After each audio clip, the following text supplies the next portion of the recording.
5 people were killed and at least 8 people wounded after a gunman began randomly shooting passengers at the Fort Lauderdale airport. 321, we have shots fired. We have one suspect down. We need ends here. Well, he's got his hands swept there for it now. That's what kind of feeling that's about to happen. That looks like a bad dude, too, to be honest. 10 days ago, I was diagnosed with breast cancer, and in 5 days, I'm starting intensive chemotherapy.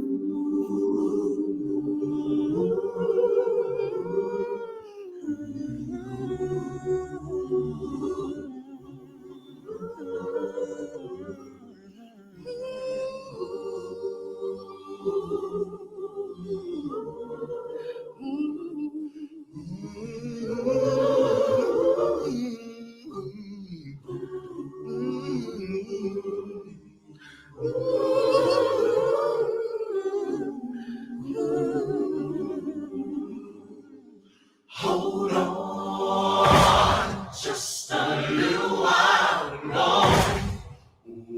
Hold on, just a little while longer. Hold on, just a little while longer. Everything will be alright.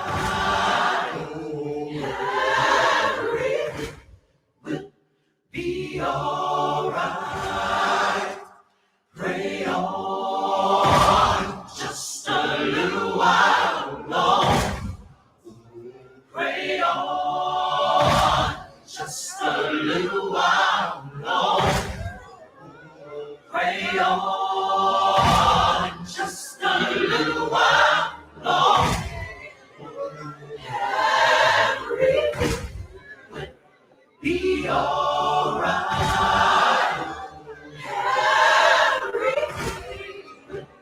Be alright. Hold on, just a little while longer. Pray on, just a little while longer. Fight on, just a little while longer. Everything will be alright. Oh, everything will be alright. Fight on just a little while longer. No matter what, you got to fight on. Don't you give up, don't you give up.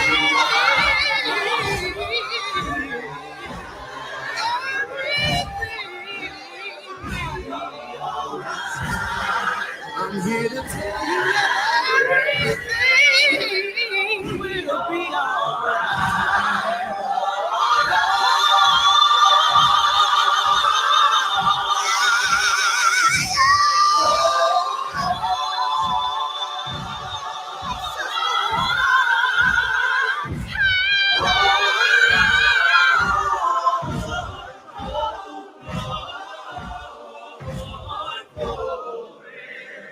You gotta hold on. Everything will be alright. Everything it'll be alright. Joy's coming in the morning. It'll be alright. It's gonna be alright. It's gonna be alright.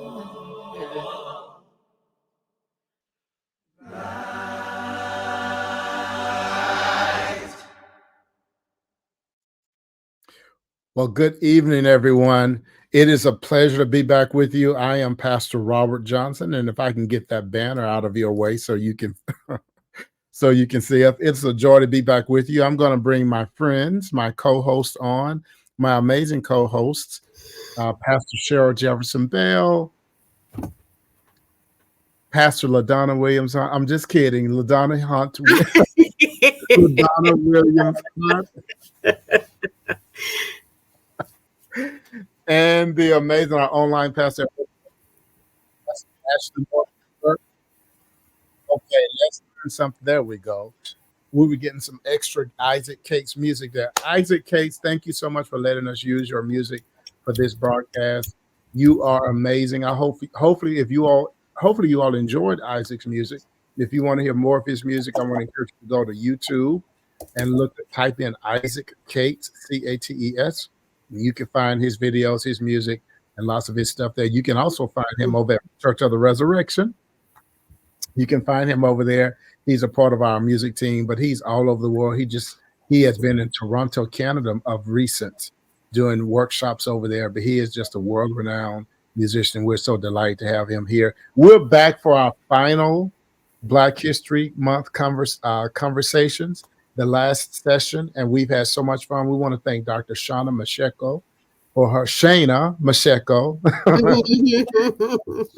Mashego for her amazing contributions.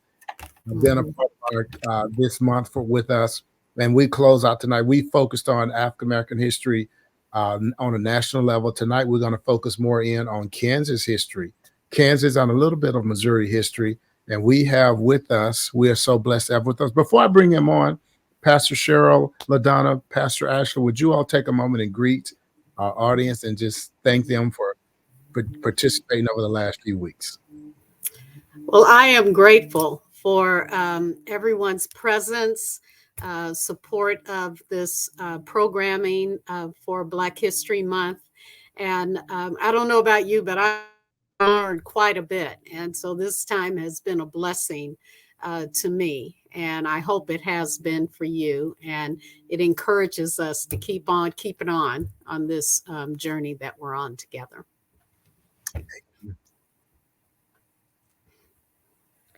On behalf of Allies for Racial Justice, I want to welcome everyone and thank you, Pastor Robert, for having this idea and seeing it through to fruition. Allies for Racial Justice is a collaboration between St. James United Methodist Church and Resurrection, a United Methodist Church, to try to bridge the gap with relationships and social actions, eliminating the racial divide. And so and thank you for sharing that, LaDonna. And for those of you who are part of Resurrection, if you've not gotten involved with Allies for Racial Justice, if you'll reach out to LaDonna or to Pastor Cheryl, they can get you connected. We've got more things on the horizon, more things coming. We did a study on MLK's book, Strength to Love, back in the fall of 2023. And at the end of that study, people were asking what's next. This was one attempt to give you a next, but this is a minuscule attempt. We want to do a lot more to impact our community, impact our city. And so if you want more information, you can contact Pastor Cheryl Jefferson Bell at Resurrection. You can contact her at cheryl.bell@core.org. cheryl.bell@core.org, and you can do that. I assume Allies for Racial Justice has a core email address? No, we do not. We have a Facebook page and a website, Allies for Racial Justice. So you can look up Allies for Racial Justice on Facebook as a website, but also find them on Facebook. As a matter of fact, this broadcast, one of the places we're streaming this is to the Allies for Racial Justice Facebook page. Pastor Ashley, would you greet our folks tonight? Sure. Hi, I'm Ashley Morgan Kirk. I'm glad to be here. I know that several of us who are on screen right now have been able to have some side conversations, is what I'm going to call them, after several amazing sessions, and we're having a great time. So I'm hopeful other people are, and I've only heard great things. So it's been really fun, and I look forward to tonight too. But one of the resounding things that we've talked about is how much we have not learned until this point. Yeah. And I think we're all going to be blown away. Our speaker tonight, let me bring him on, is Mark McCormick, and we're so delighted to have Mark McCormick on with us. He is a former director. He is the former director of the Kansas African American Museum. He currently works for Kansas ACLU. He's an award-winning author. He wrote a book called Some Were Men, Well, I'll let him tell you about that. Paupers and some were kings. And he has written several articles for several significant periodicals that were highly acclaimed. I consider him another public intellectual. You all know that I refer to Dr. Mashego as a public intellectual, and we have another one on with us tonight. He is a public intellectual, and we're so delighted. Mark, welcome. We're so glad to have you. I don't know, Rev. You kind of scraping the bottom of the barrel with me today. Hardly.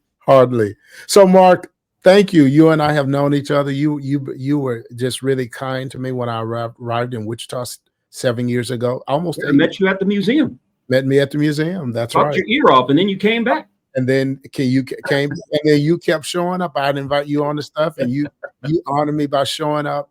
But you did an amazing work with Kansas African American Museum, and now doing amazing work with Kansas ACLU. Would you just quickly share some of the work that's happening over at the Kansas ACLU?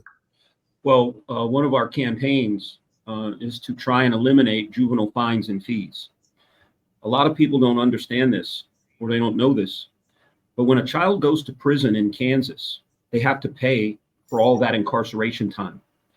And many of our kids who go through the system are emerging as adults, $5,000, $10,000 in debt. We don't even let kids work, and yet we're assessing all these fines and fees, and we're burying them before they can even fly. So we're working very hard to get a bill passed, but also to raise public awareness of how this system is so destructive to young people's lives who are trying to get their lives together. That's one thing that we're working on here. And then we also are focused intently on voting rights.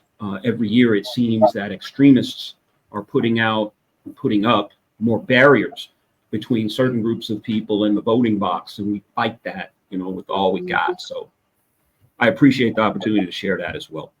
Thank you for the work you're doing. Thank you for you've spent your entire life really in public service and trying to make the lives of all Kansans and all Americans better. And I so appreciate you for that. Would you want to say just a quick word about the Kansas African American Museum and kind of tell people what's there and how they can support it, what's coming on the horizon for it? And where it is. And where it is. Yeah. The Kansas African American Museum in Wichita, it's a state museum devoted not just to history, but also to culture. When I was there, I considered my organization to be an activist organization. So I was always pushing these ideas that I thought were important for the public to consume. And part of what is amazing about that place and what is terrible is the fact that it is surrounded on 3 sides by the Sedgwick County Jail. Yeah. That the symbolism there is very powerful. However, before I left, I had identified a new location, and my successor was able to secure that building. So in a couple of years, the museum will have a new dignified home on Main Street in Wichita, downtown, which is basically, I consider Main Street, our front lawn. And so what I considered, in my humble opinion, the greatest institution in that city is now going to be on Main Street. And it'll have a place where we can adequately and properly take care of that collection, which is assessed at more than $1 million. There's some fine art in that place, as well as some fine people who are really making things happen there. I couldn't be prouder of that place. It's a great place. And I'm so excited about the new place that's coming. It's going to be such a blessing to this state and to the lives of Kansas. So, Mark, before Pastor Cheryl has a question she's going to ask you in just a moment. But before she asks that question, just tell us a bit about what you're working on now. And I know one thing you just recently worked on, a documentary of one famous Kansan.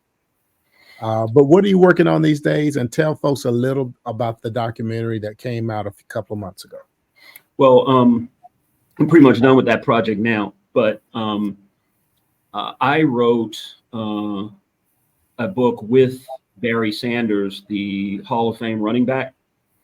We went all the way through school together. We met on the kindergarten bus. We've been friends ever since. Oh, wow. And 20 years ago, we put a book out because the way he left professional football left a lot of people stunned. And they had a lot of questions. And we thought, since 20 years had passed and a lot had changed in his life, it'd probably be a good idea to re-release the book and update it. So we updated it, and it has some new features.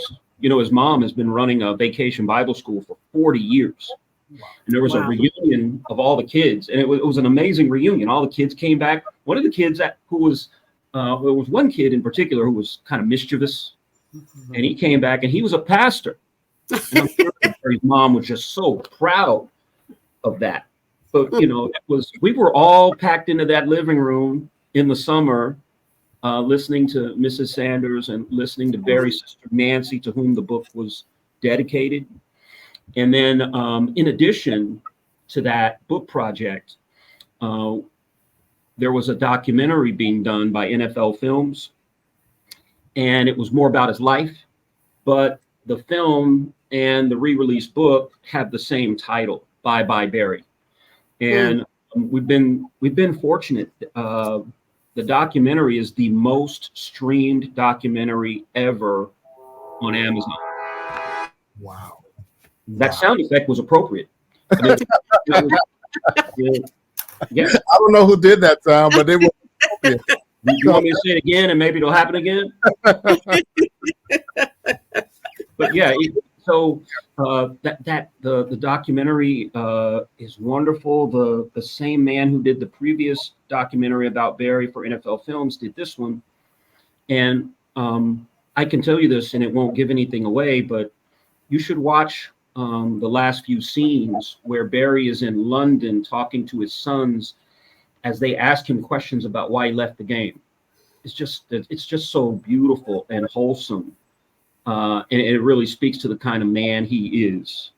And that's what I was more interested in, people learning what kind of person he was, because, you know, when people who have that kind of talent, people just think of them as a talent and nothing else. But this is a man of great depth, great faith, and great intelligence that he doesn't get any credit for. And I think all of that comes through in the documentary. So thank you for letting me talk about that as well.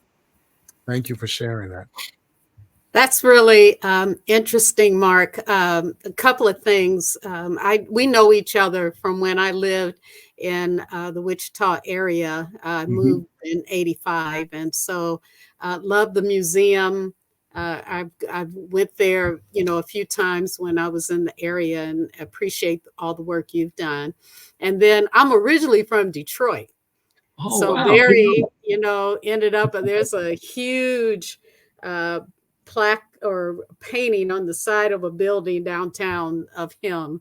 And so I was just to hear that connection between the two of you is really interesting.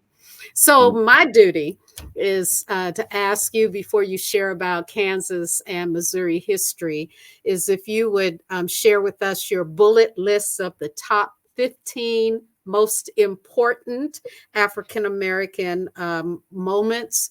And if you got to give detail, it's okay. Okay. So I'm talking about moments here and not people. Right. But there were some people that I thought didn't make the list, but they were others receiving votes, like they do in college football and college basketball. On my others receiving votes would be Jawanza Kunjufu, the author who wrote Countering the Conspiracy to Destroy Black Boys. He wrote that series in the 80s. He's an educator who had found innovative ways that African-American children could and should be taught. Asa Hilliard is another historian. He was an Egyptologist. He was also an early proponent of driving this kind of content in public school curriculum. Sheikh Anta Diop is also another author. He wrote the book, The African Origins of Civilization. Chancellor Williams, Francis Cress Welsing, Gordon Parks, John Heinrich Clark. Those are people who I think just missed my list. And this is a good exercise because I really struggled with it, you know, to just confine it to the 15. But I thought that Gregor Mendel, the geneticist, was very important. He was the person who talked about recessive genes and dominant genes. That helped me with a lot of my understanding of history. I thought the integration of Central High School was also very important. When President Eisenhower, who calls Kansas home, even though he was born in Texas, when he sent those troops into Little Rock, he was breaking a very old, basically standoff. There hadn't been federal troops in the South since Reconstruction. When he sent those troops in, so that those kids could go to Central High, that was a very important moment for the country. Just like Emmett Till's lynching was very important to the country. It electrified the movement in a way that's hard for people nowadays to really understand. John Brown's attack on Harper's Ferry was also very, very important. Harriet Tubman was supposed to be there, but fell ill. That was the only reason that she wasn't there. The Brown decision was the first time that the government acknowledged the damage that was being done through segregation. And I would include in that Dr. Kenneth Clark and his doll experiment. I thought that was eye-opening for the country. And it also, again, reiterates what was happening to people just by separating them. You were harming people by treating them differently. I'd also include the decision written by Judge Taney in the Dred Scott decision, where he said that Black people had no rights that the white man was bound to respect. It was a seminal moment in the country. Reconstruction and the Civil War, also very important. And the last person I wanted to talk about was a man named John Punch. He was an enslaved African who escaped with 2 white indentured servants. When they were all captured, the white indentured servants had 3 years added to their indenture. John Punch was sentenced to the balance of his natural life. And a lot of historians, including my friend Sean Alexander at the University of Kansas, says this is the first instance in law where we're treating white people one way and Black people another way. Wow. And then I would add to that Bacon's Rebellion, which was a similar kind of uprising where white indentured servants and Black slaves, enslaved people, rose up. And when they did that, it sent shockwaves, not just through Virginia, all the way across the water back to England, that if these 2 groups ever came together, we would not be able to contain that group. And that also began a policy of treating white people one way, Black people a different way. There are a few others that I'd like to mention, like Maulana Karenga, who created Kwanzaa. And it was not Black Christmas, but it was like a return to our values, that we had a culture and values issue that we needed to resolve in the culture. And that was his intent. Frederick Douglass, W.B. Du Bois, but I'll stop there. Wow. Great stuff. Great stuff. So I got a couple of questions that we didn't plan. Surprise, Surprise. Surprise. So Mark, and I know I can ask you this, and I know that you, because I know you, but talk about the historical debates that happened between Booker T. Washington and W.B. Du Bois, that historical debate, the significance of that, and how you think that their ideological differences have played out in the. I actually had intended to include Booker T. Washington on my list. He's important because he established an institution that is still around. That's difficult. Yeah, that's difficult. And anyone who's done that needs to be lifted up. The debate between Du Bois and Booker T is interesting. There's an aspect of this where Booker T was being practical, but W.B. Du Bois was thinking on a different level. He felt like to have anything in this culture, you had to have resources, you had to have money, and you had to have a system that you controlled. Booker T was much more practical in his approach. He felt like if we could be left alone, we could cast our bucket down where we were. That he said that in a famous speech. I actually have that speech on my phone. You cast your bucket down where you were and help yourself. And that is a debate that we're still having in Black communities today. To what degree should we do this? To what degree should we do that? It's always been my wish that they could have found a way to create some synergy between the two of them. But that didn't happen. There were other things at play there between the two of them, but that's just a summary. How similar do you think there was any connection between the historical debate between Booker T. Washington, W.B. Du Bois, and Martin Luther King Jr. and Malcolm X?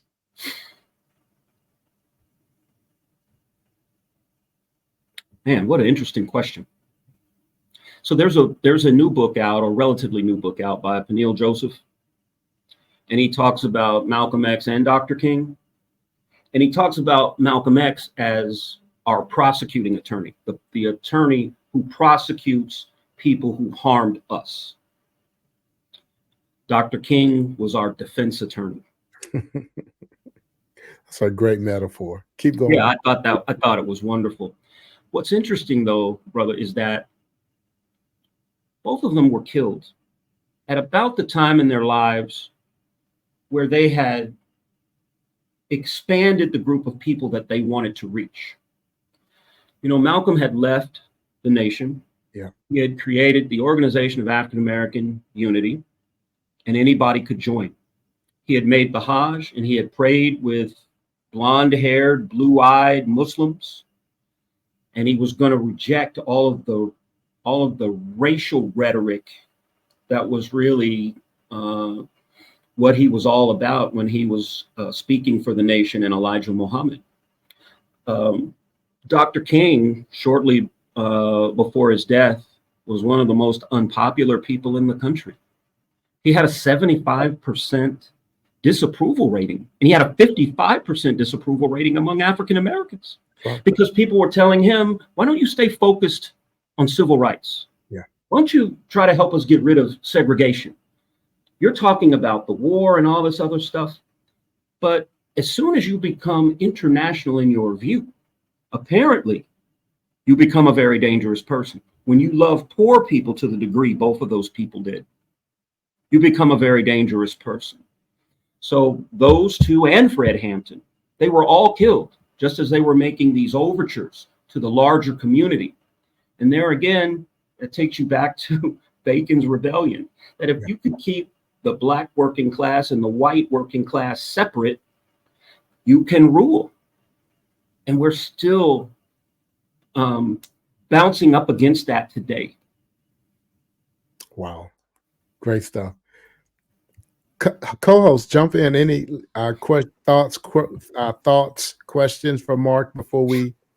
I was hoping you could, if we could have access to your list, because I heard the names, and if we can get that, that would be great. Sure. One person that I should have mentioned was Ida B. Wells, was one of my heroes, and my professor at the University of Kansas was the curator of the Ida B. Wells Award. And so he took me, one of his little students, with him when he would meet all these industry titans, like Milton Coleman at the Washington Post got the Ida B. Wells Award one year, and I got to go meet him. And he found out that I was working at the newspaper in Wichita, and I had an impromptu job interview in his suite. Where I got to interview with the Washington Post because I was with Daddy Sam. But Ida B. Wells was an incredible journalist. She was fearless. What I remember most are the pieces that she wrote about her friends in Memphis, her friend in Memphis who had a grocery store. And it was very successful. In fact, it was so successful that he was nearly putting out the white grocery store. He was putting the white grocery store out of business. And so a plan was concocted to loot and burn it and kill him. And it happened. And she wrote about it. And she wrote about all the lynchings to try and raise the consciousness of the country. Just an incredible, incredible person. So, I mean, if you keep giving me opportunities, I'm going to keep going back to this list. No, we keep going back to the list. And as you give those names, I'm going to try to type them in. No, I'll send them later. I have them written down. Ida B. Wells. So Ida B. Wells, you know, in terms of she led the movement to the anti-lynching movement at one time. I can't remember the stats, the number of African Americans who were being lynched unjustly, without due process of law in this country. And it was Ida B. Wells that led the anti-lynching movement. Yes. And as we approach March, Women's History Month, she was also a big proponent of women's rights. Yes. Yeah. Absolutely. Yes. Yes. Yes. Just an incredible person all around. Okay. Other thoughts, questions from the host? I appreciate you reminding us of the approval or disapproval rating of the Reverend Dr. King in his time, because that's something that usually gets glossed over. And the way that we lift him up and celebrate him now is so different than it was in the time. And even the way that he is celebrated now, I have just learned to take a cue from his daughter. So Dr. Bernice King, she's the CEO of the King Center in Atlanta. And she always, the week coming up to Dr. Martin Luther King Day, she's always posting, like almost every day, honor my father in this way. Don't just quote him out of context. And so she always just gives, like every year, a good reminder of, you know, he was killed for a reason. I mean, there's something that was going on at that time. So give some context to as we. Could I share a poem? Yes. That's frequently attributed to being about Dr. King. It's by Carl Wendell Hines Jr. It's called A Dead Man's Dream. He said, now that he is safely dead, let us praise him, build monuments to his glory, sing hosannas to his name. Dead men make such convenient heroes, but they cannot rise to challenge the images that we might fashion from their lives. And besides, it's easier to build monuments than it is to build a better world.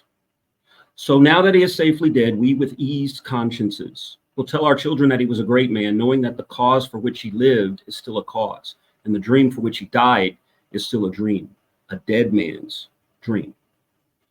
That was written not for Dr. King. It was written for Malcolm X. It was written in the aftermath of his death. Wow.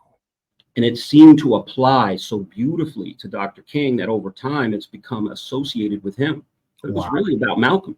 Wow. So there was some real symmetry in the question that you had asked earlier about, you know, the debate between Malcolm and Martin. And one of the best plays I'd ever seen is called The Meeting, where the two of them meet in in a hotel room and then just debate. If you ever get a chance to see it, you ought to check it out. Yeah. Yeah. Wow. Great stuff, Pastor Ashley. Thank you. Mark, thank you for sharing that poem. Wow. So Mark, mentioned how important in your mind, what's your reflection on the Reconstruction period and then the post-Reconstruction? Wow, what a good question. I think it was the beginning of a terrible, terrible pattern.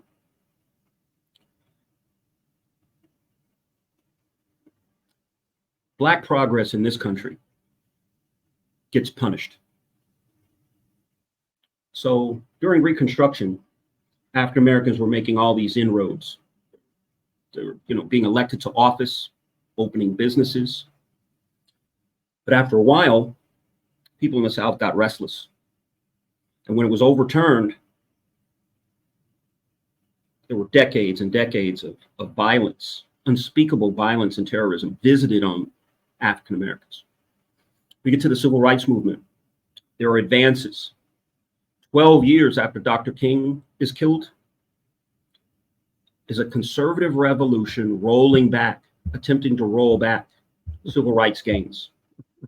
The advancement of an African American president. What did we get? We got perhaps his exact opposite. And we got January 6th.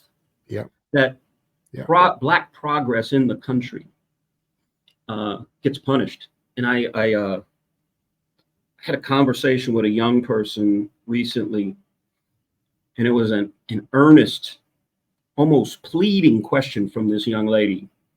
What did African Americans ever do to be hated so? And it seems like we're hated in every community. There's anti-Blackness everywhere, even in our own community. We treat people who are different shades different, right? Yeah. It seems to me that in the larger community, African Americans become the focus of such vitriol because we challenge the fundamental narrative about the country. Remember James Baldwin, who said, there's scarcely any hope for the American dream because the people among us who are denied it, by their very presence, will wreck it. We reflect all of the nation's difficulties to some folk. And we can either, in terms of human nature, avoid something, control it, or destroy it. And we don't really understand the country that we've been given. And it's getting worse and worse. I remember being in high school and having to take civics. And now when you watch those late night shows, there are people who can't name the 3 branches of government. They don't know who the president is. I mean, there are people who don't know who the president is. They don't know who their representatives are. Yeah. I'm talking about their federal ones. There's a real disconnect there. And I wish that there was more that we can do, but I think programs like this, where people have opportunities to have these discussions that can be very difficult, they shouldn't be. We're only talking about, our history. But sadly, in this country, what we prefer is nostalgia, not history. We're nostalgic about everything, but we really don't want to know that all that history. One of the people that I put on my list that I didn't mention, that's a good example of this, Robert, is the slave breaker. When we were in school, we learned about the slave trader, and we learned about the ships, and we learned about the slave owner. But we didn't talk about the stop that the people who were enslaved had to make in the Caribbean, where their spirits were literally beaten out of them in front of their families to prepare them to be servants. And if you think about this as well, when the Constitution was written, it was written by a minority. African enslaved people and indigenous people far outnumbered everyone in this country when the Constitution was written. So it's a minority document. It's a minority document. And it makes numerous references to slavery. I mean, there's a reference to fugitive slaves, not as people, but as property that must be returned. And that's ultimately what pulled the country apart during the Civil War. So, I mean, I'll leave it there because I'll go off on a deeper tangent, but I hope I'm answering your question. Yes, absolutely. Host, you want to jump in? And yes, we are, LaDonna. We're about to get directly into Kansas history. I was saving that for Kansas history. Absolutely. I just wanted to hear Mark, because I just know he's such a scholar on this stuff, historian. on national history. Let's turn now to Kansas history, Mark, and let's talk about. So before we do that, will you, if you could do dinner with one African American from American history, if you could do dinner with one person, who would it be and why? If you could do dinner and ask and probe the mind of one person from African American history, who would that person be? It'd probably be Dr. Kenneth Clark. No, not Kenneth Clark. I mean, he's on my list here.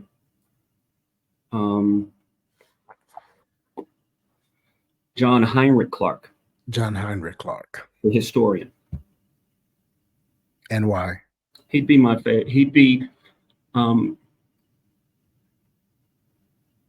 This was someone who was not formally trained,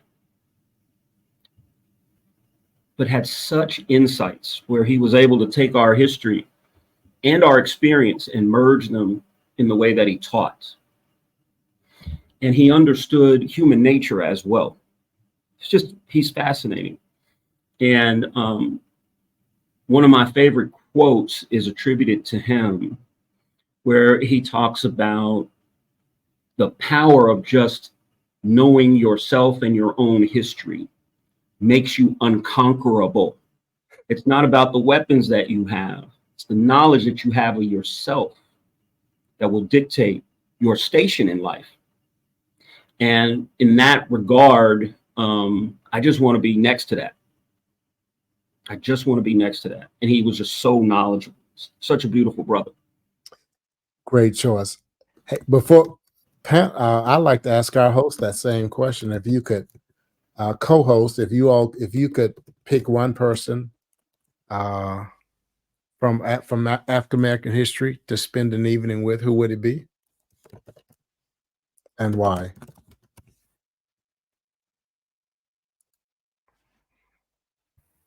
You're muted.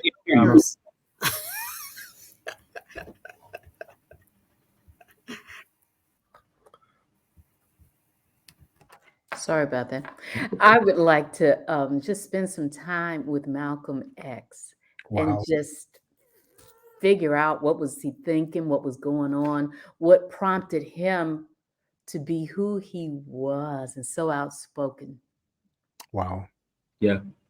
Wow. That's all of, I mean, if, as Christians, we believe in transformation. Mm-hmm. That brother transformed himself inside out. Mm-hmm. Okay. Pastor Cheryl?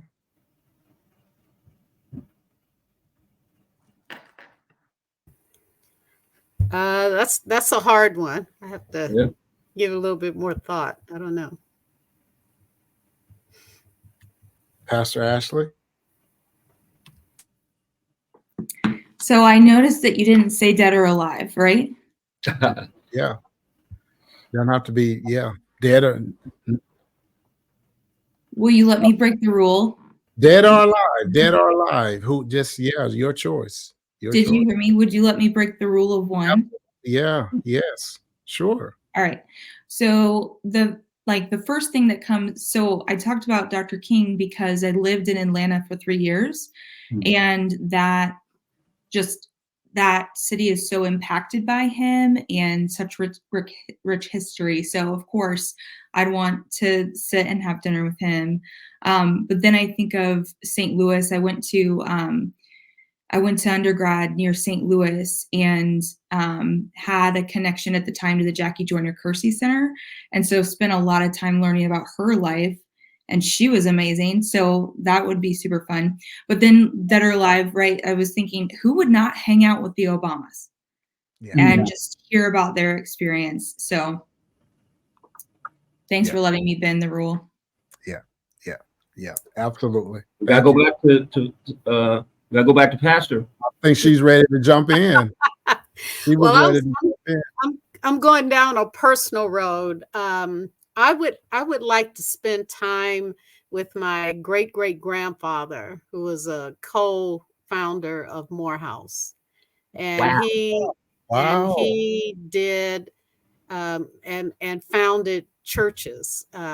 His son founded churches in Atlanta. Atlanta is my home base. So what Ashley shared kind of prompted me to think about that, my own family, just Right. we don't we haven't really passed the stories down like we should have. We don't do a good job. At least my family hasn't always done a good job of that. So Cheryl, you doggone right. You haven't passed the story down. How do we not know that?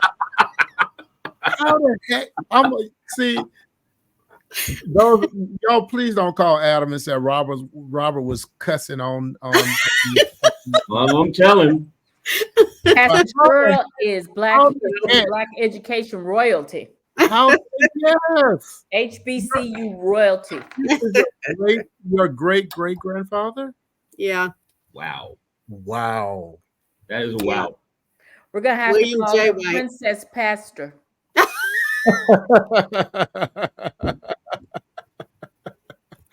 That is absolutely awesome. Yeah. And I've got some this ain't about me anyway, but I've got 3 Tuskegee Airmen that are in my lineage as well. Wow. Yeah. A funny story. There was a Tuskegee Airman in Wichita. Yeah.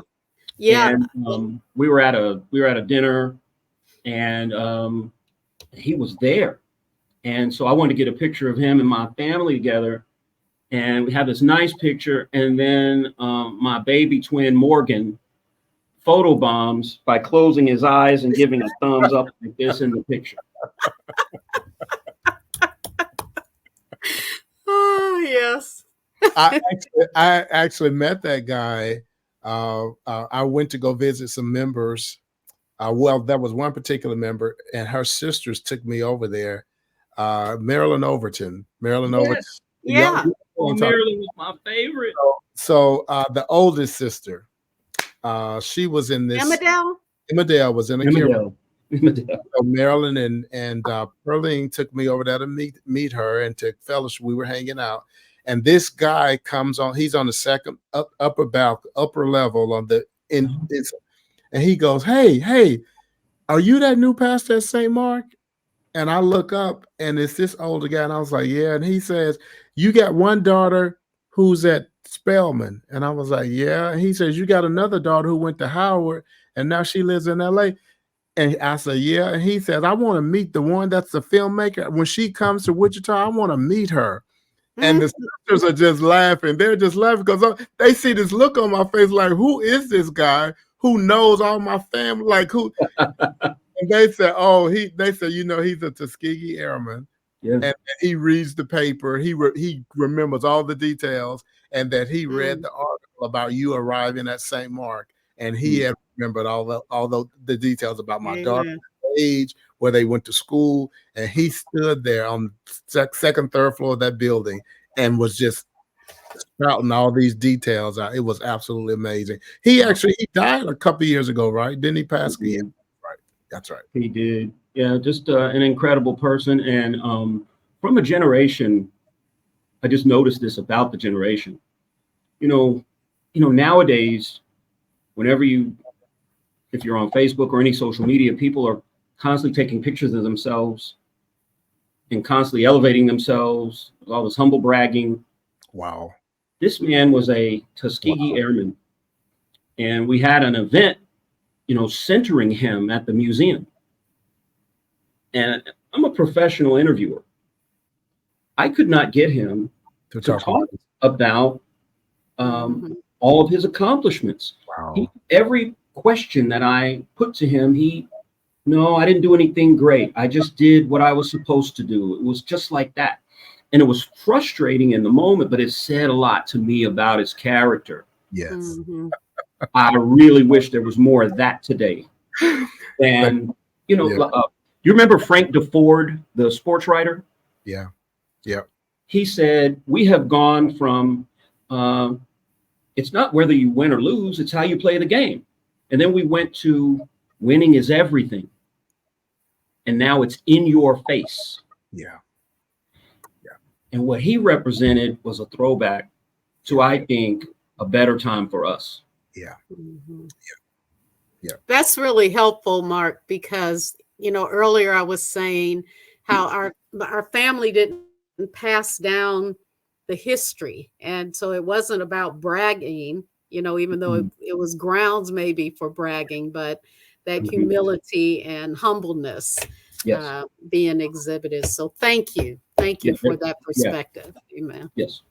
Kind of like this pastor I know whose great-great-grandfather helped to found Morehouse College, and She was an electrical engineer from electrical engineer. Georgia State and the Georgia Tech. Got We got Mark here. Let's go back to the list. No, I'm not. Oh, I'm So, nowhere close to what you've done. So Mark, let's go to Kansas. Let's jump into Kansas. I do want to say though that I have a good friend who is from Nicodemus. I have a couple of friends who are from Nicodemus. Yeah. And if you ever get a chance, so tell people, give to hear this lady talk, you got to hear her. Her name is Angela Bates. Yeah. And Angela tells this story about where the people from Nicodemus came from. These were enslaved people, enslaved in Kentucky. One of the enslaved women had become the wife of a former vice president of the United States, who had married her, divorced her, and then married her sister. Wow. And the progeny, including some people from Tennessee and others, they started moving west. And the westward movement meant freedom. It meant it meant the promised land to a lot of people. And there were a lot of people who believed that Nicodemus was named for a character in the Bible, but it was actually named from an African prince who had been enslaved and purchased his freedom. Wow. That's why they named it that. And it's a national it's on the national, it's a national park. And there's a huge event there every summer for Emancipation Day. So Mark, since the place was established. So Mark, you gotta pause, because you are either Pastor Cheryl, one of you guys. So that for folks who are listening, because there are folks who are listening that they're learning this Black history, some of this history, they're hearing it for the first time. They're here because they want to learn, because they realize that they didn't get exposed to Black history.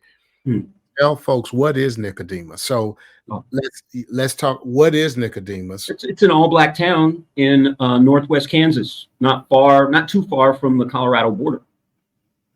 And why was it an all-Black town? And what's this? Tell more of the story about it. Well, again, it was established by enslaved people primarily from Lexington, Kentucky, who left moving west in search of the promised land, in search of freedom. And at the time, people were telling African Americans around the country, hey, come to Kansas, come to Kansas, come to Kansas. There was an African American man named Pat Singleton who was telling people, hey, come to Kansas. Well, strangely, when they arrived, they found out that Kansas was anti-slavery and was prepared to take up arms to make sure that we were not a slave territory. That, this idea of popular sovereignty, we were going to vote and then determine, That didn't necessarily mean that they wanted African Americans, though. They didn't. And so consequently, some of the punishments that people received for coming here were more harsh, because the idea was for them to go back and tell others how bad it was here so they would not come. Wow. But where Nicodemus was established up in northwest Kansas, they just stopped there, and it was by a river. And interestingly, there was a biracial group of people who helped establish the town. It was very interesting. It had an African American face, and then there was another town nearby that was white, had a white face. Wow. In terms of leadership. Right, right. And it still exists. And as I said, there's a big Emancipation Day event there. There's a 100-year-old Emancipation Day event in Hutchinson, Kansas. Is that right? Did There you is. Wow. Yeah, Wow. it's amazing. If you ever get a chance, you should go to both. So, Mark, tell me, how was there a parallel between a place like Nicodemus, Kansas, and Tulsa, Oklahoma, in terms of being places that were all black? That happened in the purge that you're talking about. There was a purge that happened in Coffeyville. There was a purge that happened in El Dorado. And this was really interesting. So in El Dorado, Kansas? Yes. Yeah, people may not remember this, but President Obama's mother was born in Wichita. And about the time that I came back to the museum for the second time, there was a historian at Wichita State named Jay Price. Jay has become a good friend of mine. And Jay had discovered not just Barack's mom's lineage, but had done a lot of research about her parents. And they lived in El Dorado for a while, and they lived in Ark City for a while. But if you go back, well, if you read a book called This Is Not Dixie, Racial Violence in Kansas, it is a catalog of all the horrible things that happened to African Americans who moved to the state. And Coffeyville was one that is referenced in the book, and so is El Dorado. But essentially, the Black population was attacked and ran out of town. It was Rosewood, it was Tulsa. There were numerous examples of this. And what people don't understand is that, you know, this might even still be true, but say you owned a piece of property and you were African American and you were next to someone who was white and they ran you off the property. All they had to do was pay the taxes on that for a certain number of years, and then it was deeded over to you. So there was a reason that African Americans had land and were being prosperous, and then all of a sudden, no prosperity, no land, and terrorism drove them north. Yeah. As a matter of fact, so I will share with you guys, in my own family, my maternal grandfather experienced that very thing. He owned some land in Mississippi. He had what they called a running tab at a local store. And he would pay on that tab. And my mom and my aunts say that their mother would say to him, Clarence, you need to get receipts for what. And he's like, no, he trusts the guy. We know him, they know us. And he never would get receipts for payments he was making. And so this goes on. And so one night they show up, the store owner and a couple of guys with him, and basically say, you haven't paid your tab, time's up. Turn over the deeds to your land. And basically he ends up, resisting. But then after the resistance, he knows that he has to get out of town. He knows he has to leave, or that kind of thing. He had no recourse. Where was he going to go? Had no recourse.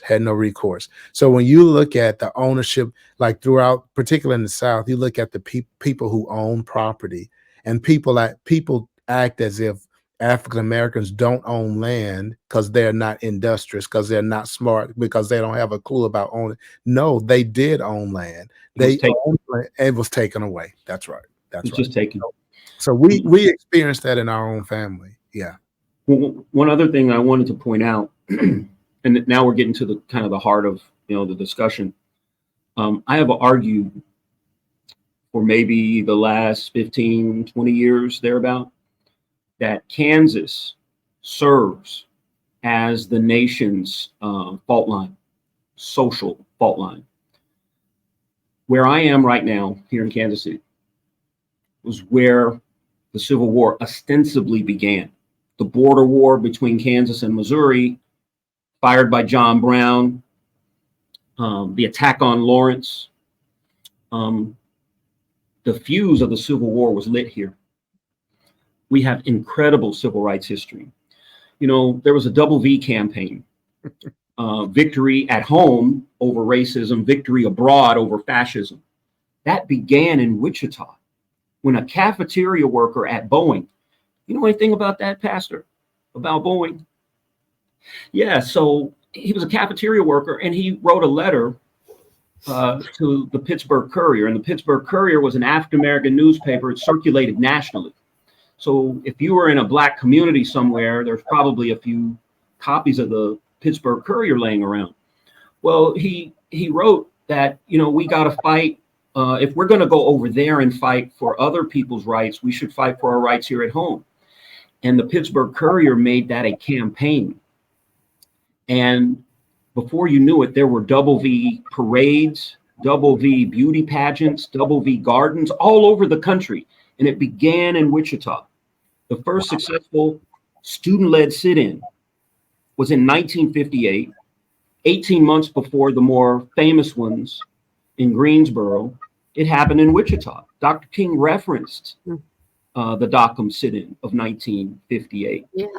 And then if you're talking also about issues like abortion, the Summer of Mercy in the early 1990s, 25,000 people were arrested. I mean, it was a pivot point in politics, in who we are as a society. It was a pivot point. It just seems like every major movement had a stop here in Kansas. Kansas was the first state to go into adopt prohibition, temperance, the temperance movement. If you know anything about Carrie Nation and her little axe, and she was going around destroying bars.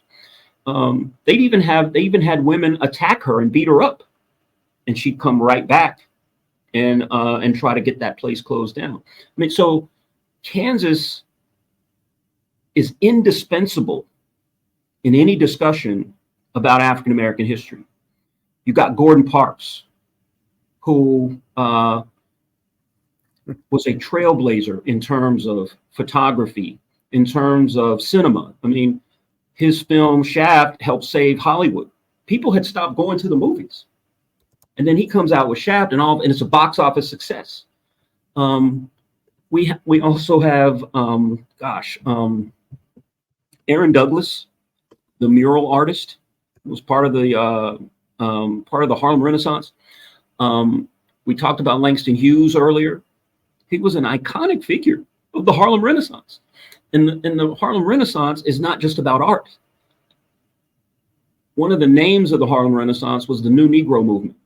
This was us trying to redefine ourselves after years of minstrel shows and vaudeville.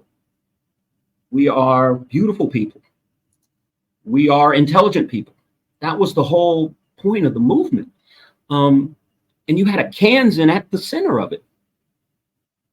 And when I used to belong to a lot of museum organizations, and whenever we were talking to people, you know, where you're from, Pastor, you know, Mississippi and places like that, that are more familiar, they were shocked at the role Kansas played. I mean, even up till today, we wouldn't have the new museum, the new Smithsonian Museum, but for Kansas. Because when Governor Brownback was Senator Brownback, he and John Lewis wrote the respective bills in their respective houses that created it. And Kansas had more people on that original board than any other state. We had 4 people. Wow. Wow. One of them was Linwood Sexton's son, Eric, wow. who was appointed by the president. How about that? So, people think of us as flyover country, but this was a theater of incredible drama in our story. Wow. So much rich stuff. Let's pause. Questions, feedback from our co-host. Great stuff, Mark. Wow. Like, I didn't know. I will tell you that until I just feel like I've talked everybody's ear off. No, it's all good, Mark. It's all good. Thank you. Oh, I can go on. Dr. King's lawyer was born in Wichita, a man named Donald Hollowell. Donald Hollowell used to try cases in rural Georgia in front of all white juries, and he would somehow win. When Dr. King was put in Reedsville prison, Donald Hollowell and the Kennedys helped him get out of prison. He also represented Julian Bond and John Lewis. And he helped integrate the University of Georgia. So if you've ever heard of the journalist Charlene Hunter Galt, the lawyer from Wichita, Don Hollowell, is the man who won the case against the University of Georgia that got her admitted. And late in life, he was blind, and I got to meet him. And so I landed in the Atlanta airport, and I called him. I'd rented a car, and he said, "Where are you?" And I told him where I was. And this, I wish I was, I'm telling you the absolute truth here. I'm not exaggerating in the least. He gave me turn-by-turn directions as a blind man, how to get to his house. Every stoplight, every stop sign, every turn, he knew it. It's just an incredible guy. People used to put ladders on the windows at the county courthouse just to watch him work, and they called him Dear Attorney. Wow. And then give us that name again, Mark. Don Hollowell. Charles McAfee, the architect, still alive, born on Christmas Day in Wichita. His daughter runs his Atlanta office. And before she left Wichita, she was trying to find work there. And she had an architectural degree, I think, from Harvard. But the biggest project she could get in Wichita was a fire station way out north of town. That's all the work that she could get. When she opened that Atlanta office, she won the contract to build all of the Olympic venues for the Atlanta Olympics. Wow. Great stuff. It's really something. She had to leave Wichita to get that kind of an opportunity. But yeah, he also built the Wichita Eagles building, which has recently been torn down and replaced by Cargill. Okay. Yeah. But yeah, he got that deal. I mean, it was a big deal. And he's a fraternity brother of Don Hollowell. That's how I found out about Don Hollowell. Yeah. They were both in Kappa Alpha Psi. I learned about Don Hollowell from a podcast by Malcolm Gladwell, which I recommend that all of you listening go back to season 1. Malcolm Gladwell has a podcast called Revisionist History. If you go to season 1, and he talks about a civil rights, the story of a civil rights attorney and a story that happens there, and this is the gentleman that he talks about. Mark, you told me a fascinating story, and I'd like for you to share this story. When the Emmett Till incident happened, and of course it was an impetus that happens in 54, I believe, 55. The movement in Montgomery happens in 57. So, and it was an impetus. Dr. King referred to that incident, the Emmett Till incident, as an impetus for him, even in terms of. But don't forget about James Reeb. James Reeb was a white Universalist Unitarian minister. He was born in Wichita. He was living in Boston, and he was watching the news when Bloody Sunday was being reported. You know, the beatings on the Edmund Pettus Bridge there in Selma. And Dr. King made a nationwide plea to clergy, all clergy, come and march with me. We want to complete this march. Mr. Reeb, Reverend Reeb, left his family, his wife and his kids, and he went there for the march. And this was going to be the turnaround march, where Dr. King was about to march into the teeth of these people who were carrying baseball bats with barbed wire wrapped around them. And he knelt and prayed and said, I cannot move forward. I cannot see any more bloodshed. And he turned around and went back. Well, after a meeting at the church that night, Reeb and 2 other clergymen got lost in Selma. They made a wrong turn. And people recognized them as people who were pushing for voting rights. And one of them hit Reverend Reeb over the head with a club. And when they took him to the hospital in Selma, he was there fighting for Black people's rights, so they wouldn't treat him. They had to send him far away, and he died 2 days later from those injuries.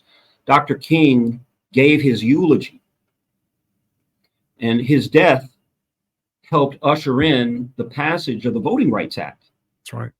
That's right. That's Kansas history. There is a monument to a Wichitan in Selma, Alabama. And when we took a tour there, we wore shirts that said "Justice for James Reeb," because one of the men that had killed him owned a used car lot there and had never been convicted. Wow. So we went back and forth past his place with our shirts on. Wow. Wow. Well, Mark, you got to tell this story. This is where I was headed. When the Emmett Till deal happens, there were some attorneys from Wichita. Oh, yes, that went to Mississippi. Tell that story, and about the impact of what their experience of being there, and the fear and the. This is someone else who should have been on my list. You're talking about Chester I. Lewis, who was born in Hutchinson, went to the University of Kansas and got his law degree. He was the head of the NAACP. And in this period of time that you're talking about, he and several other NAACP branch presidents visited Mississippi. They just kind of wanted to see what was happening there. And he in particular was not ready. They were trying to go to one of the voting precincts. And when they pulled up, there were lines of people there with their cops with their hands on their pistols. And he experienced so much terror on that trip that when he returned, Gretchen Ike talks about this in her book, Descent in Wichita. But when he got home, he wouldn't come out of his room for 2 weeks. He was just so overcome with the violence, the terrorism, all of that stuff that was happening in Mississippi at the time. And I guess people knew about it because he had kind of weekly discussions with media. It was almost like an informal press conference. But he didn't show up for 2 weeks because he wouldn't leave his room for 2 weeks. He was just so overwhelmed by what he saw. Wow. And this is someone who did a lot of integrating work. He integrated a lot of the aerospace company floors there in Wichita. And I know that just because my dad worked in those places. And when he needed to integrate someplace, my dad was helping him find people who had the skills to go and work in those places. And they used to go hunting together. Wow. All right. So it is 8:15. I want to give a chance. Those of you that are listening, if you have some questions you want to send to us, and we'll try to get those to Mark. If you have questions or comments, please share those with us. Tom Ventura, thank you so much for sharing your comment. I agree with you. Mark is brilliant. We've got to do a broadcast with both Mark and Dr. Shana together. That would be absolutely amazing if we could get the two of them on here together. And also our good friend over at tell them, and we want to I'm going to try to do a special episode of this, maybe in March, bring us back together for one more special episode, even though we'll be past Black History, but to bring on your friend from Kansas KU. Yeah, Sean Lee Alexander. He is the head of the African American Studies Department at the University of Kansas. He's also the head of the Langston Hughes Center there as well. This is a brilliant guy. The story I told you about John Punch, I learned last night from him. Wow.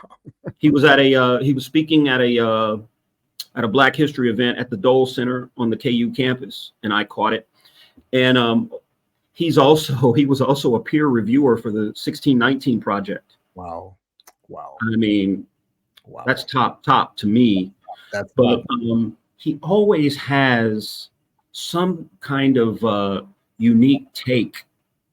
For instance, when he was talking about John Punch, he also mentioned that there was, and I can't remember this gentleman's name for the life of me, but he went to Sumner High School here, which was an all-black high school here in Kansas City. And when he was at Kansas, he could not be a part of the marching band because it was segregated. So he ended up at Florida A&M. He became a rattler. You know, they do that there, rattler. And the halftime shows where the bands are dancing and they're playing like contemporary music began with him. Wow. It's just, when I was in newspapers, when I was in daily newspapers, and there was some sort of international incident, plane crash or something, invariably there was a Kansan involved almost every time. Like I was saying that we were the social fault line for the country. It just seems like there was always something happening here in Kansas. There was some Kansan. You know, Oscar Mashego, the African-American filmmaker, is buried here in Kansas near Great Bend. Wow. You could just go on and on about all these incredible people that we've produced. Yeah. And we don't get our due. Yeah. We don't get our due. Very true. Even Marion Barry, who, you know, yeah. But he was a chemistry TA at the University of Kansas. Yeah.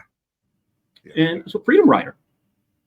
And you know, before, you know, he destroyed his career, he had an incredible resume. So, I mean, the connections to Kansas those connections have always fascinated me. Fascinating. Mark, talk about two people that I think have Kansas connections. I don't know if they were born here, but I think they have some. George Washington Carver. Is that correct? He wasn't born in Kansas, but he did live here. He lived in Minneapolis, Kansas, and I think he lived somewhere in Southeast Kansas as well. Iowa State University named their School of Engineering after him. To George Washington Carver, who in my opinion is one of the, even though he gets some measure of recognition and celebration, he is still so underrated as a scientist. I'm glad you brought that up. Yeah. You know, he's reduced to the peanut. That's right. And what people don't understand is that what he was doing was crop rotation. Right. He taught nitrogen back in the soil. He taught it, Mark. We were through the cotton, raising cotton, we were stripping the soil. And by doing crop rotation, you could replenish the soil. He saved Southern agriculture. That's right. But all we know about him is peanuts and peanut butter. And you have this image of this man, this crazy scientist in his office eating peanuts, smashing peanuts. But there was really something powerful that he was doing. And as I said, this man rescued Southern agriculture with the idea of crop rotation. As a matter of fact, another fact about him, Mark, when he and John Ford were good friends, when John Ford began to think about mass production of cars, he actually went and had discussions with George Washington Carver, his good friend, who took the concept of mass production of produce and really gave him ideas about how to reproduce that in terms of manufacturing. So that comes from him. But yeah, he saved the Southern croppers and taught them how to rotate crops. The other story about him that I think is so phenomenal. So when I compare him to the other great scientists in American history, all the other folks, when Booker T. Washington brought George Washington Carver and told him, hey, come, I've got this school here. I want you to come and start a science lab and teach kids science. He gets to the school and there are absolutely no resources to start a science laboratory.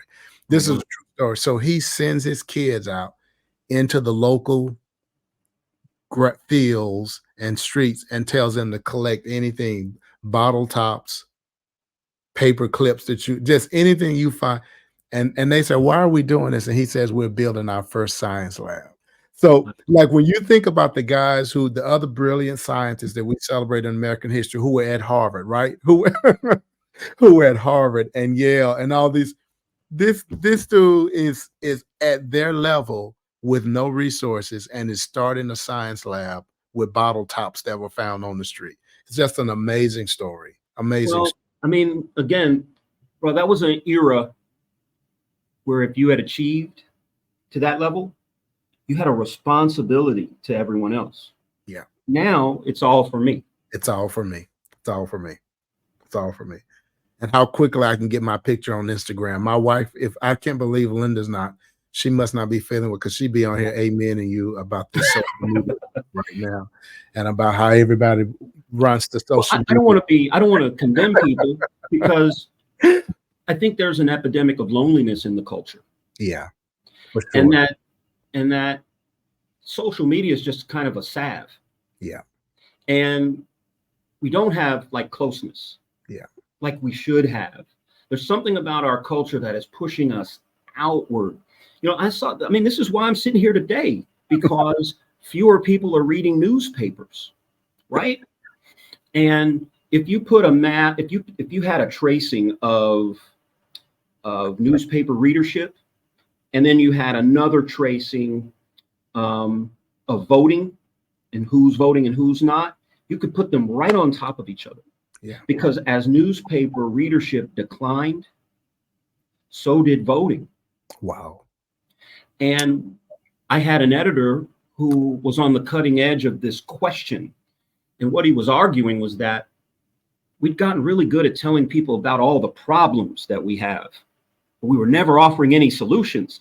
So it was problem after problem after problem. And pretty soon people said, enough. I just want to come home. I'm going to drive right into my garage. I'm going to close the door and I'm going to go in. So they started pulling back from civic culture. We need people in civic culture. I mean, only about 10 or 15%, maybe 20% of people who should be voting are voting. We're just talking about registered voters. I mean, there are people who have never registered. And we can't be a true democracy unless everybody's involved. Democracy isn't just about voting. It's about belonging. And people don't feel like they belong anymore. So we got to pull people in all manners. And people have to have a stake in the country to care about it. That's why inequality in the country is just so important for us to pay attention to. It's like a game of Monopoly. Once everybody has all the money, the game is over. Yeah. Yeah. Wow. Mark, one more person I want, and then we'll get some final comments or questions from our co-hosts and any of you, our audience. If you guys have some thoughts to share, please do in the comments. If you have questions for Mark, please share. We've got only a couple of more minutes. Mark, any comments on Langston Hughes? Oh my gosh. Oh my gosh. My dad used to quote him all the time. What was that poem? It was like,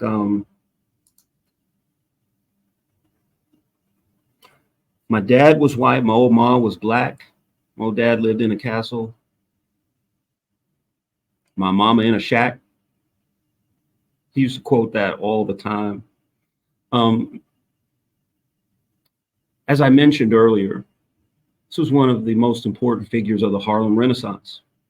He was an incredibly prolific poet and writer.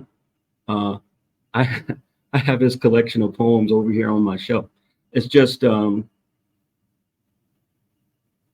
his contributions are so numerous and so important. And he played such an important role, not just in the Renaissance, but here in Kansas as well. It's just, I wish we had more time. So true. Mark, is there a published book that summarizes Black history in Kansas? Is there a book you can refer people to for Black? And I mentioned one of them, and it happens to be one of my favorites because the author is one of my favorite people. I I had talked earlier about Descent in Wichita. It's about the civil rights movement in this particular period of time. It's written by Professor Gretchen Castle Ike, E-I-C-K. She'd also make an incredible guest. But a lot of the history in terms of its granularity here in the Midwest, you'll find in that book. For instance, it took Wichita longer to integrate its schools than a lot of school districts in the Deep South. It took 18 years. And the school board in Wichita at one point was talking about foregoing any federal money rather than integrate. President Nixon sent Leon Panetta to Wichita to negotiate a settlement in this case. I mean, that's the kind of reporting and news that's in that book that a lot of people just don't know. And that, people just assume that, there was a march and then they let everybody in school and then everybody was fine. But I mean, it took a long time for both cultures to adjust to being thrown together in these high schools and in these grade schools. And then what you get is this backlash to Brown, where once there were Black teachers and Black administrators, white parents didn't want their children in that school, nor did they want Black teachers for their children. And so it threw a lot of Black educators out of work. I mean, but there's a lot of that incredible history in Gretchen's book. That's one that I would recommend. And what's the gentleman's name again at University of Kansas who teaches African American history? Sean Lee Alexander, Leigh, and then Alexander, common spelling.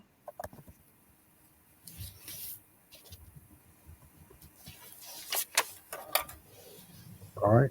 Any other comments from our hosts, co-hosts? You guys got any final comments? This has been so much information. Mark has been, as I knew he would. I will share one of my favorite stories that's connected to Langston Hughes Harlem Renaissance. So the Tulsa incident happens in 1921, which began when the people who survived that, some of them stayed, some of them moved to California. There was a group of them that moved to Harlem, New York.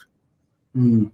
They were so wealthy. Here's the thing. They were so wealthy that when they moved to New York, they provided the financial foundation for what became the Harlem Renaissance. So the Harlem Renaissance would not have happened had it not been for the financial undergirding of those people who fled Tulsa after the Tulsa riot. Just a super fascinating story. You can find out more about that story in a book called Black Fortunes.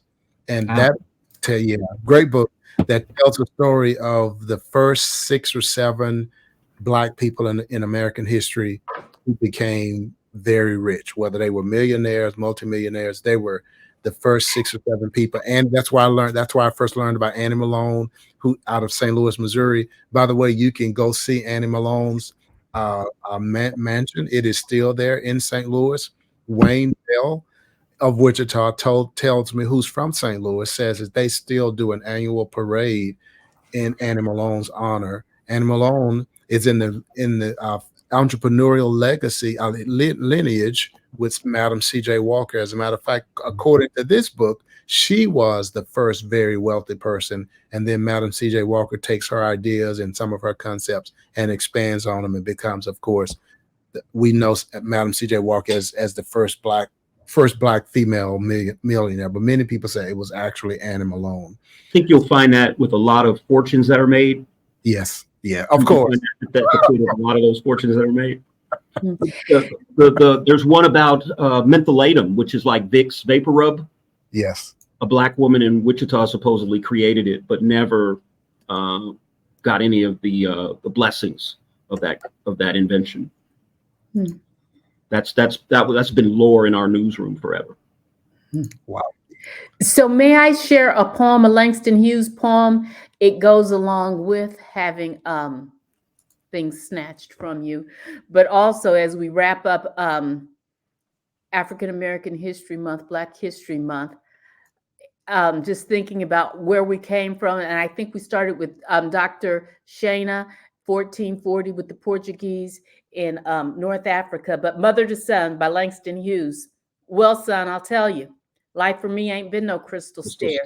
It's had tacks in it and splinters and boards torn up and places with no carpet on the floor. Bare, but all the time I spent a climbing on and reaching landings and turning corners and sometimes going in the dark where there ain't been no light. So boy, don't you turn back. Don't you sit down on the steps, because you find it's kind of hard. Don't you fall now, for I still going, honey. I still climbing. And life for me ain't been no crystal stair. Love it. Love it. Love it. Amen, LaDonna. Amen. It's a bomb. Love it. As a matter of fact, I'm posting that in the comments, the title of that poem with Langston Hughes as author. And then I will share with you all one final thing. Mother to Son. Mother to Son is actually the name of it. Thank you. Exactly. It's actually called Mother to Son. We'll put that in the comments. It's actually called Mother to Son. This is the book that I was referring to called Black Fortunes, the story of the first 6 African Americans who escaped slavery and became millionaires. And it is a super fascinating book. It's not just because it talks about these Black people who were entrepreneurs who built fortunes, financial fortunes, but more so because of all the connection and history.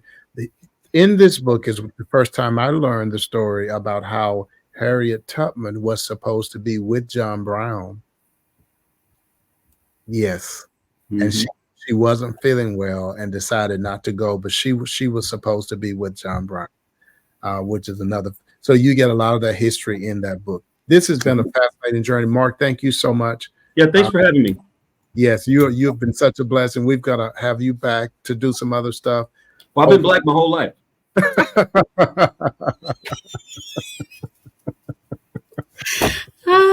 Got you.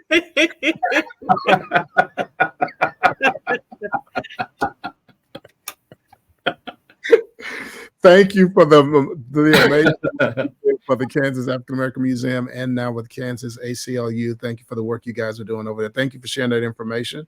And thanks for having me. And anything that we find help, stay in touch with us in terms of the work that, like what you're working on with these young people who are coming out of, who are being, How can we advocate for that? How can we be a part of bringing justice to that kind of issue? I'll definitely be in touch. Resurrection. I will. And I want to thank my fabulous co-host, my wonderful co-host, Pastor Cheryl. Thank you so much. It looks like I just never stop asking you for stuff. Like it's just one day. And now, LaDonna, I got the poor pastor. She's got something to do every night of the week, Pastor Johnson, and she just keeps saying yes. I know a no is coming. I know a rejection, but it hasn't come yet. And I'm so grateful for you, Pastor. Thank you. And I just I think the world of you and honor you, and have so much respect for you and your leadership at Resurrection and Beyond and in the United Methodist Church, and for so many African American women in particular, well, women clergy in general who look up to you and honor you. You've been a trailblazer for so many, and we honor you. And then I want to just thank God for LaDonna Williams. LaDonna, thank you. I know I threw this at you at the last minute. 2 days, I say, LaDonna, Cheryl, can we do this? And then he kept me asking this like 2 days before. Thank you so much, LaDonna. You are appreciated because you dream dreams bigger than I possibly could dream. So thank you. Thank you. That's a very kind assessment. I agree. That's a very kind. Thank you, LaDonna. Pastor Ashley, thank you so much. You are just an amazing young lady. You, as I said before, you're so mature.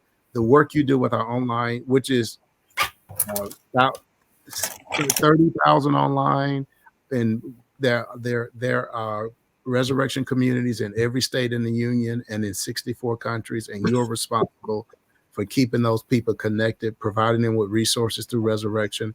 And the fact that you are so young and can do that and stay so focused is just absolutely, you have a family, is absolutely amazing. But thank the three of you all for helping me to host this. And thank you to Resurrection, to Adult Discipleship, Allies for Racial Justice, the great St. James, our church, United Methodist Church, led by Emmanuel Cleaver III. Thank all of you all for helping to produce this and bring this. Dr. Shana Mashego, if you happen to be listening, thank you as well for spending 3 weeks with us.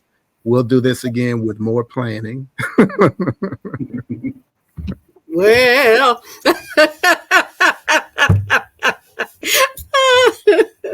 and thank you, Mark.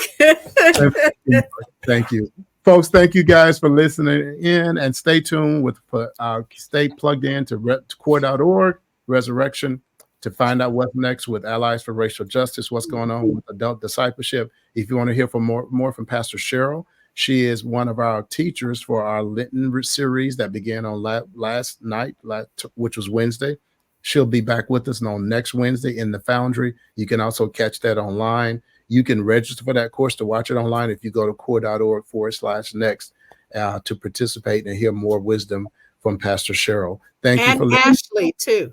And Ashley, yes, and Ashley from Ashley and Pastor Cheryl, as a matter of fact. That's right, our co-teaching that class and doing it all. We had a great start last night, and more. Pastor Ann Gatobu will be with us on next week, one of our people, as well as another staff person from Resurrection. We're so excited. Thank you all for listening in. Keep digging into African American history, and don't let anybody tell you that the Black history is separate from American history. We are American history. We are just as much a part of the American story as any other demographic, and you can't get the gist and the greatness of America if you leave out the African American story. Thank you so much. Have a great night.